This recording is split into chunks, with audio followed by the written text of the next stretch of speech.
Digger, and I'm talking about cold weather and cold weather clothing. I'm from Maine, which at the time I thought I knew all about cold weather, and then I got stationed in Fort Wainwright, Alaska, which is 2 hours away from the Arctic Circle. So I learned very quickly. I learned new things. Um, Negative 40 is not fun. Negative 50 is not fun.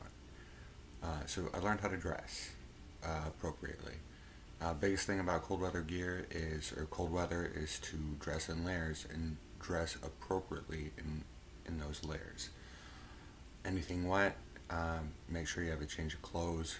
Make sure you change those clothes out, because it's gonna make you miserable. Um, I've I've never had frostbite. I've never had contact frostbite. I've seen it, and it's not fun. It looked absolutely horrible. Um,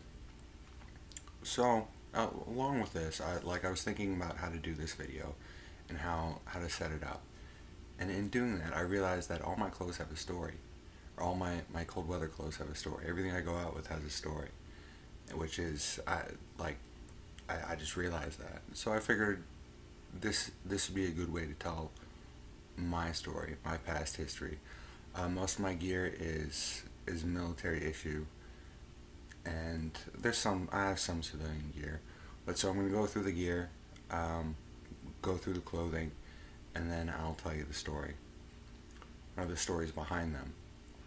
So first bit of gear, your base layer, which is probably one of the most important layers, is this. It's what you wear. It's your base layer.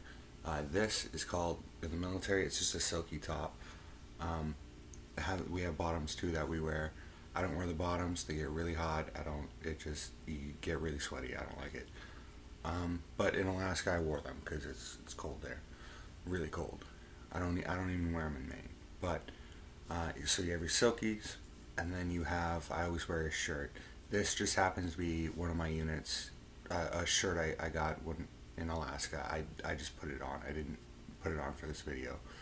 Um, the next layer is that I wear are also military issue, the waffle tops. I don't even know what they're made out of, but it's a waffle pattern, and it allows air to circulate through your system, keeping you not sweaty, but not. I mean, it keeps it's a wicking material, is the best way to describe it. They have bottoms and they have tops. I don't wear the bottoms. I wear the bottoms. Yeah, I wear the bottoms. Not as much. This is the top. I've worn it in a couple of my videos. I don't like the collar. The collar just annoys me. It's weird. I tuck it in. I can't. I just can't. Here are the bottoms. They're long johns. They're long johns. They're comfortable long johns. I wear them every day. And then after that, if it's raining or even snowing, it's from Bean. It's just a Gore-Tex, thick Gore-Tex, and it's good for deer hunting, good for duck hunting, good for being out in the wet cold. And it's a little thicker Gore-Tex, but it's it's a windbreaker, and it's more comfortable. It's more airy. I like it. I sweat less, and it keeps me warm, which is good. This is my field jacket. If it's extremely cold, I'll wear that, or my Gore-Tex, and then I'll wear this. This is my field liner, or my field jacket. Usually there's a field liner that goes in it. I have it somewhere. I don't know where I don't really. You don't need it. I've had this since 2007. I don't know. Yeah, I think it was issued to me. I went to go turn it in, and they said, we don't need that. It's old gear. We're not taking it. And I said, okay, I'm gonna keep it, and I have it. It's amazing. I love my field jacket. So the story behind the gear, I'll start off with the field jacket, is, like I said, I've had this. I brought it with me on my first deployment to Bakuba. I look it up. I was with first Gab 112, which is this combat patch right here. Combat patches, you've been in country for 30 days. The importance of this patch to me is that I had it on when I earned my CIB, my Combat Infantry Badge. I have, the reason why I know it's the first one I got is because I put a 1 on it on the back. And it's, I don't even know how, I think I just put it on here because I needed a patch at the time.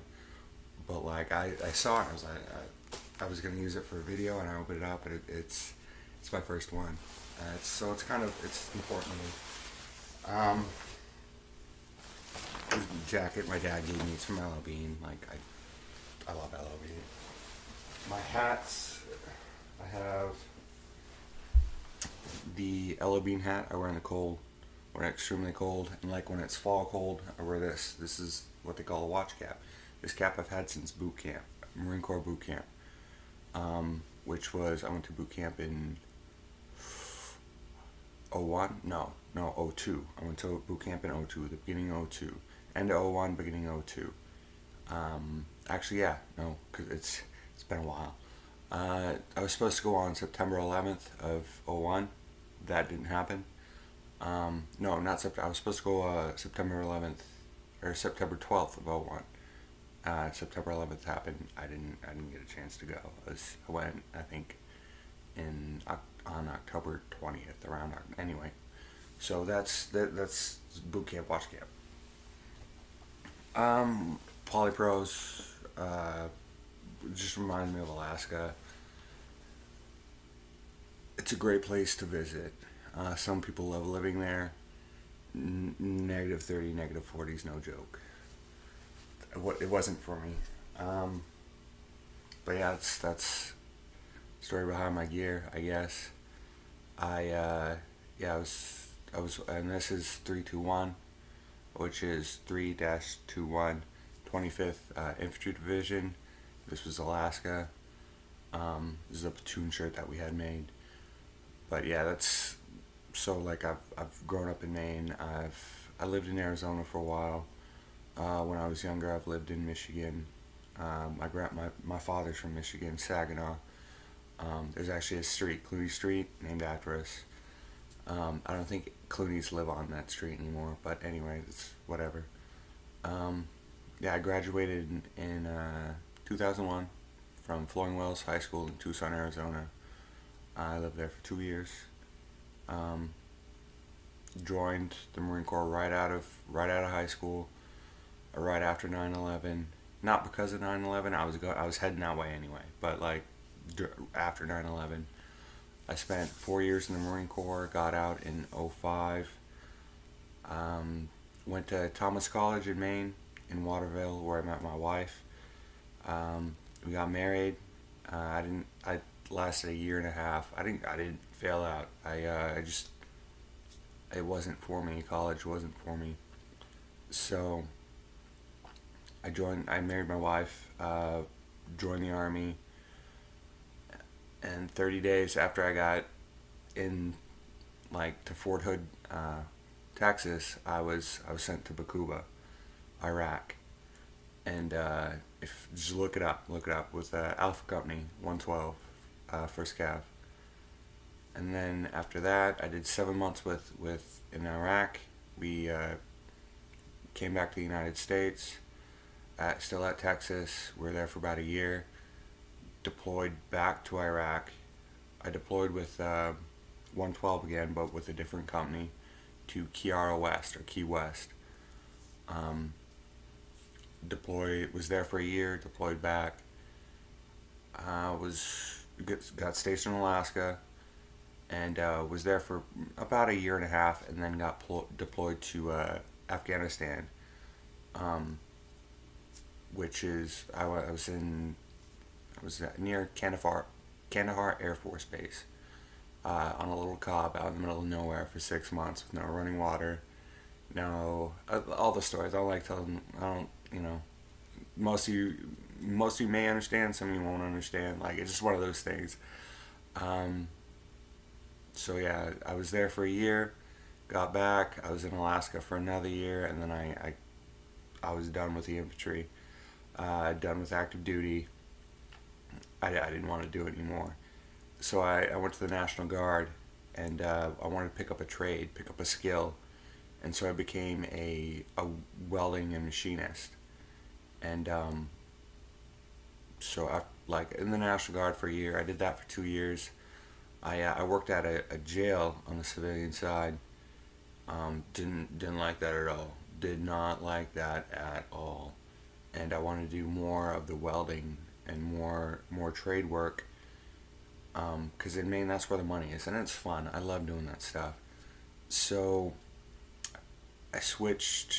I started working at Portsmouth Naval Shipyard, which is in Kittery, Maine, and they make subs. They subs. So I learned a little bit about how to weld, but I learned how to be a ship fitter there, and then moved back to where my wife's from, which is Waterville, and I started going to I started a new job, BIW, Bath Iron Works, which they build Navy ships, and as a tinsmith, which is just different.